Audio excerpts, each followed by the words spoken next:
પ્રાર્થનામાં જોડાઈએ, ઈશ્વરના વચનો તરફ જઈએ, પ્રાર્થના કરીએ. સ્વર્ગમાં બિરાજમાન અમારા જીવતા ઈશ્વર, આજનો ધન્ય, પવિત્ર અને વિશેષ 50મા દિવસની ભેટ તમે એમને આપી.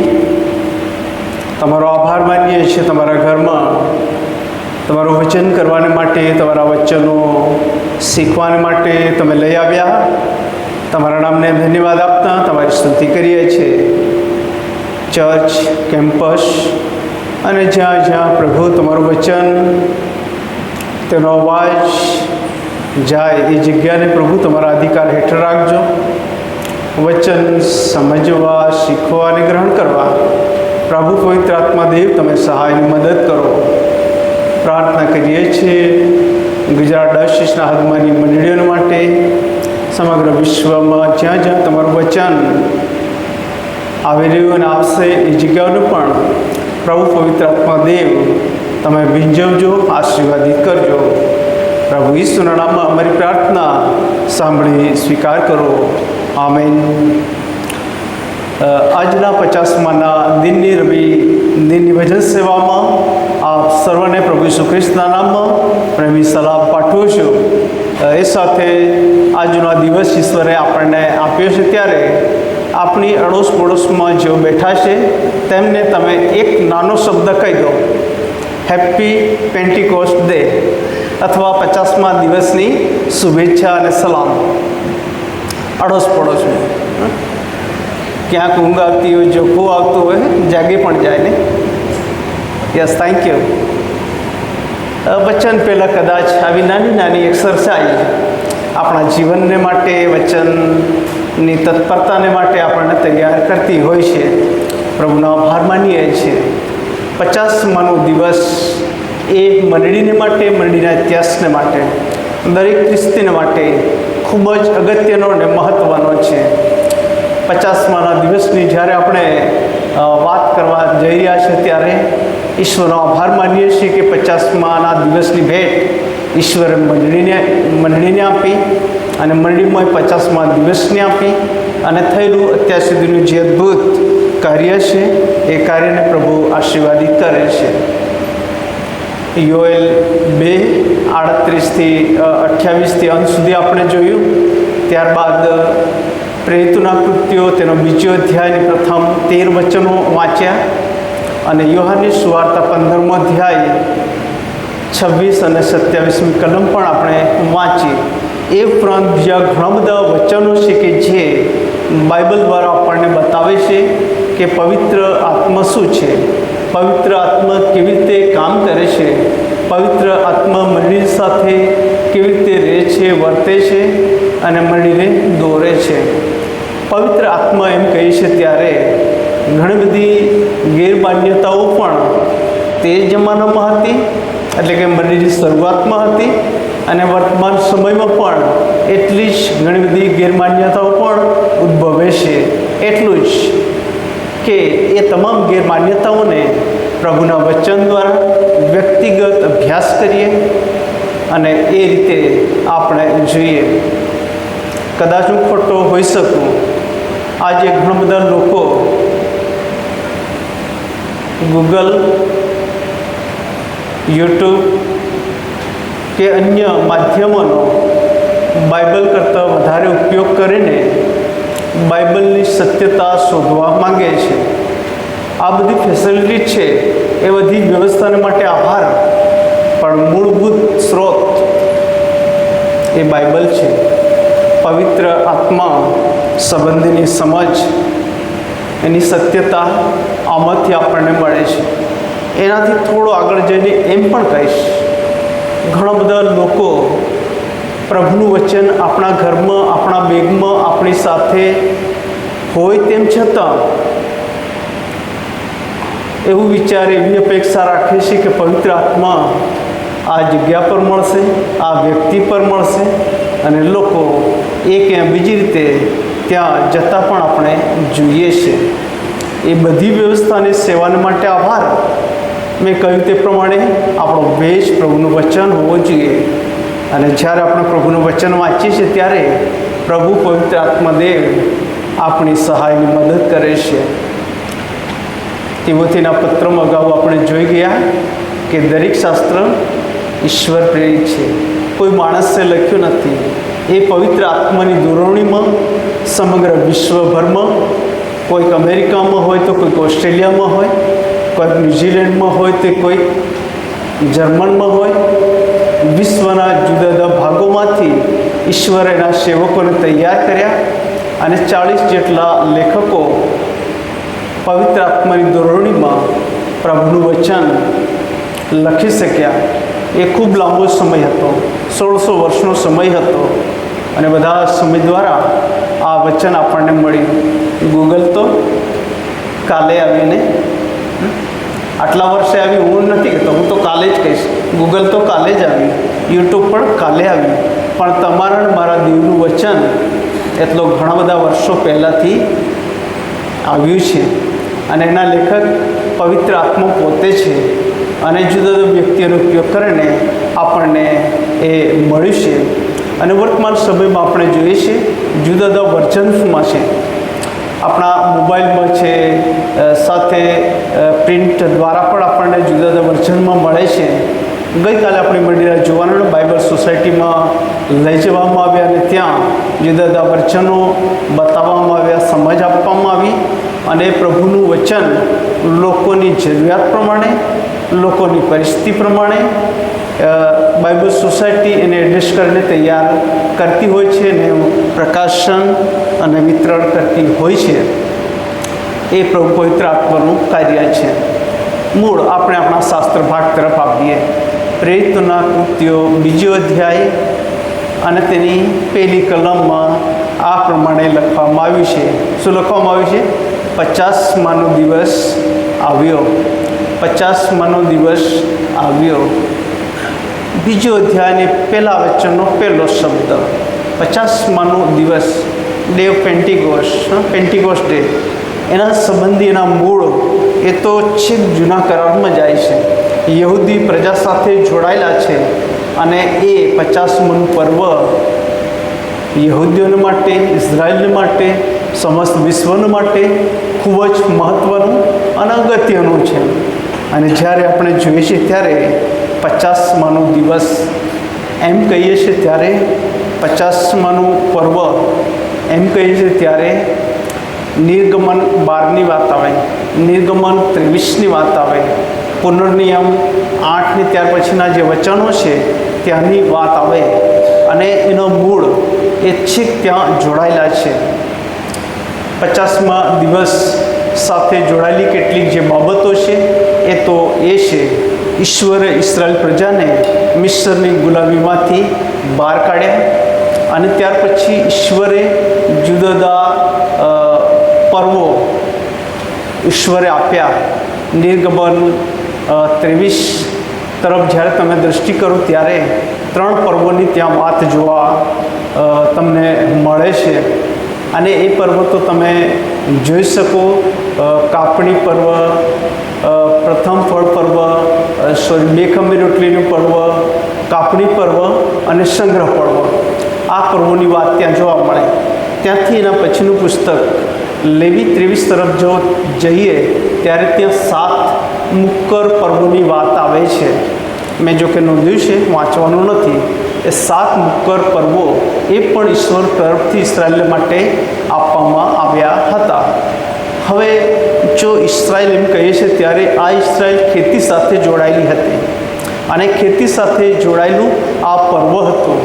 અને માટે ઇઝરાયેલી લોકો જે વાવણી કરતા હતા જવ અને ઘઉંની, અને એમાં ઘઉં કરતાં જવ એક એવો પાક છે કે જે ઘઉં કરતાં વહેલો પાકી ચૂકે, અગાઉથી પાકી ચૂકે છે. અને માટે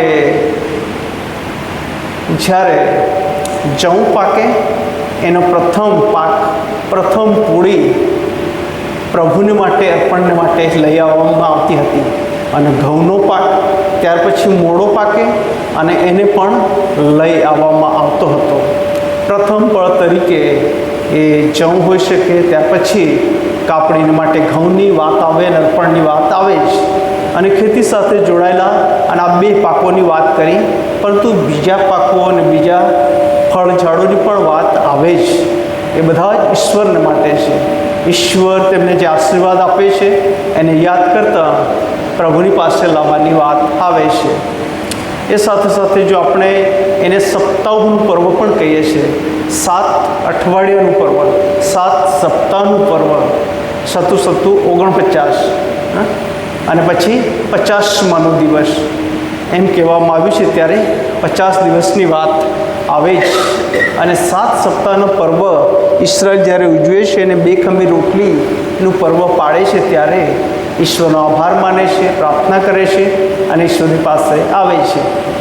જો આપણે નવા કરાર તરફ આવીએ અથવા પ્રભુ ઈસુ ખ્રિસ્ત તરફ દૃષ્ટિ કરીએ, ત્યારે પ્રભુ ઈસુ ખ્રિસ્તનું આ પૃથ્વી પર જન્મ લેવું, મરણ પામવું, પુનરુત્થાન પામવું, એ સમગ્ર માનવ જાતનો બહુ મોટો ઇતિહાસ છે કે જે ઇતિહાસ કોઈ કદી નહીં કરી શકે.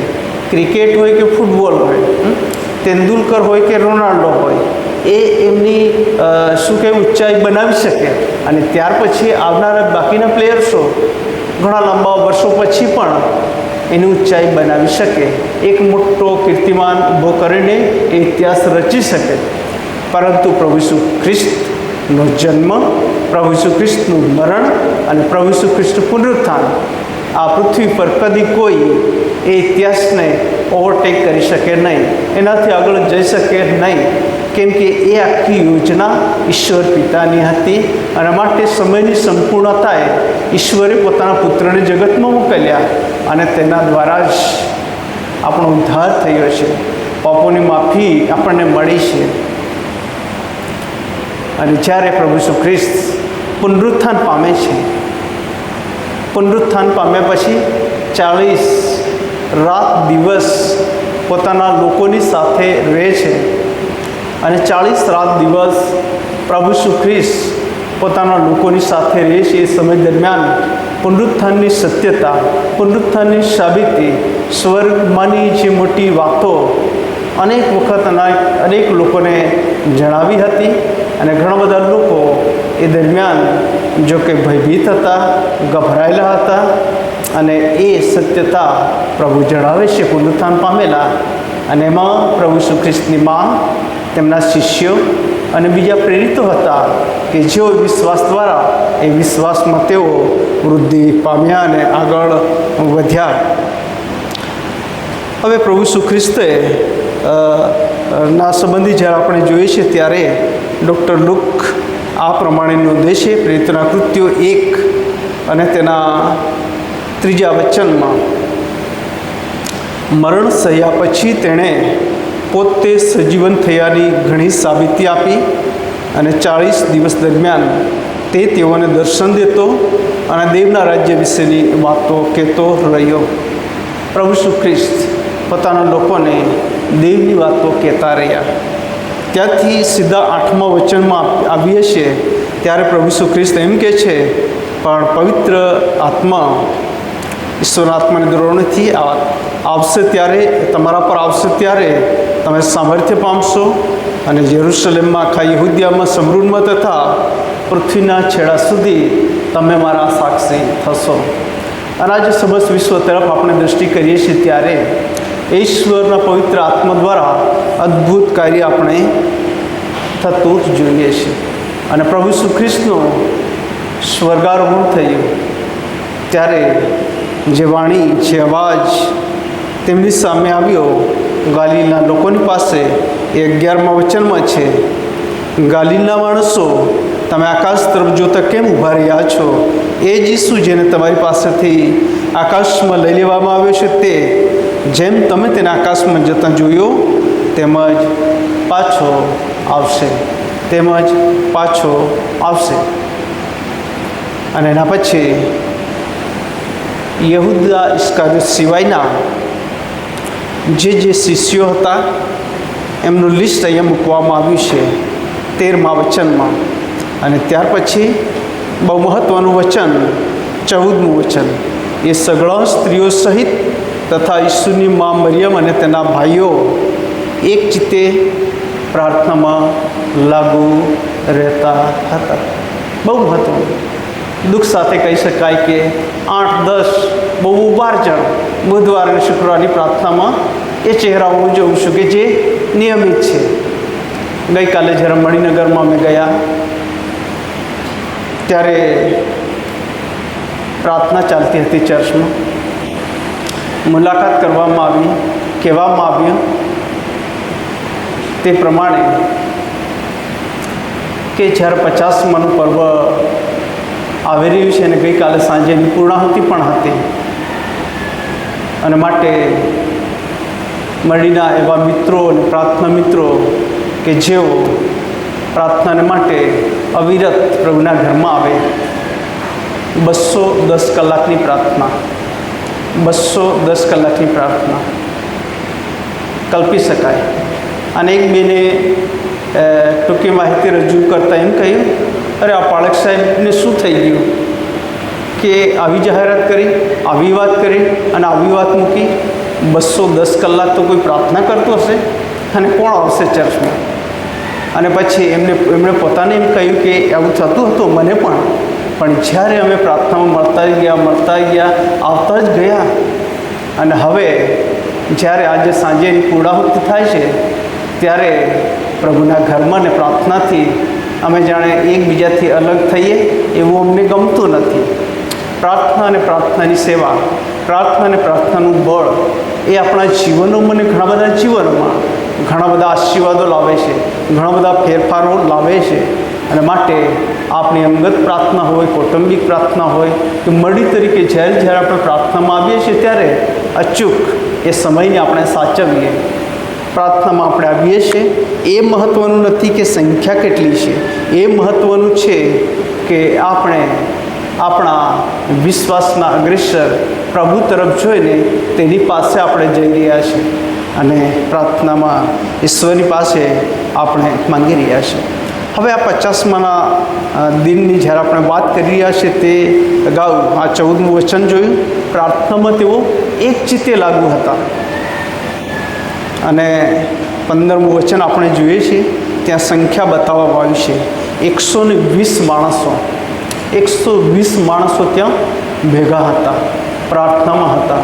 પ્રભુ શ્રી કૃષ્ણનું સ્વર્ગારોહણ થયું અને પ્રાર્થનાના સમયની રાહ જોઈ પવિત્ર આત્માની રાહ જોઈ રહ્યા હતા. યોહાન 14:15 એ સંબોધક પવિત્ર આત્મા સત્યના આત્માની જે વાત કરવામાં આવી છે, જેને ઈશ્વર પિતાએ પુત્રને મોકલ્યા તેમ પુત્ર એટલે કે પ્રભુ શ્રી ખ્રિસ્તે પોતાના શિષ્યોને કહ્યું હતું.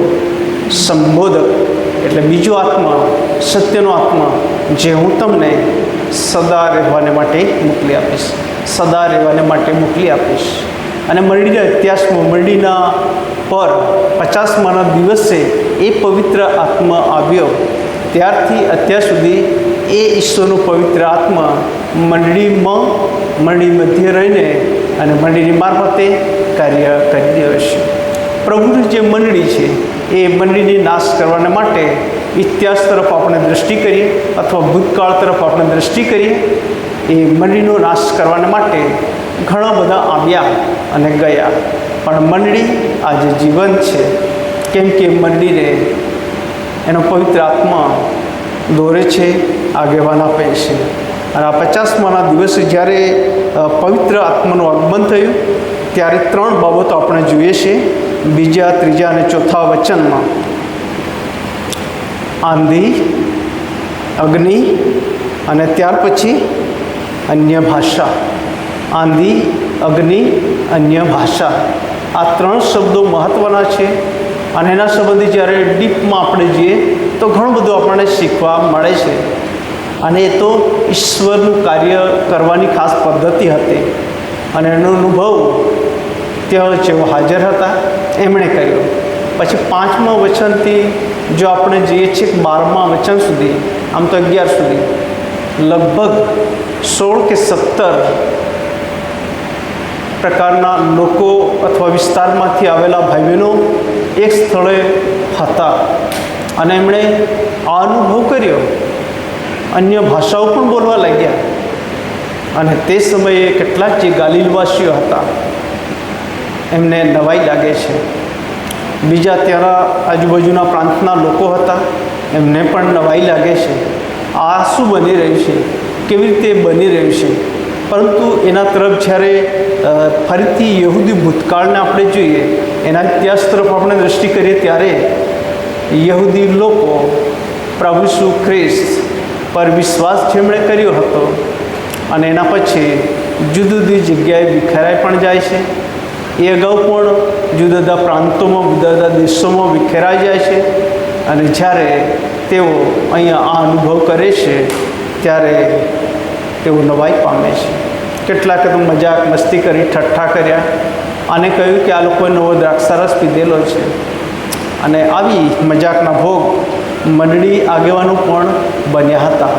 પરંતુ 50માના દિને પવિત્ર આત્માનું આગમન થયું, જેના કારણે આખો ઇતિહાસ મંડળીનો બદલાઈ જાય છે. ઉત્પત્તિ 11 આપણે જોઈએ છીએ બાબેલના ટાવરની વાત.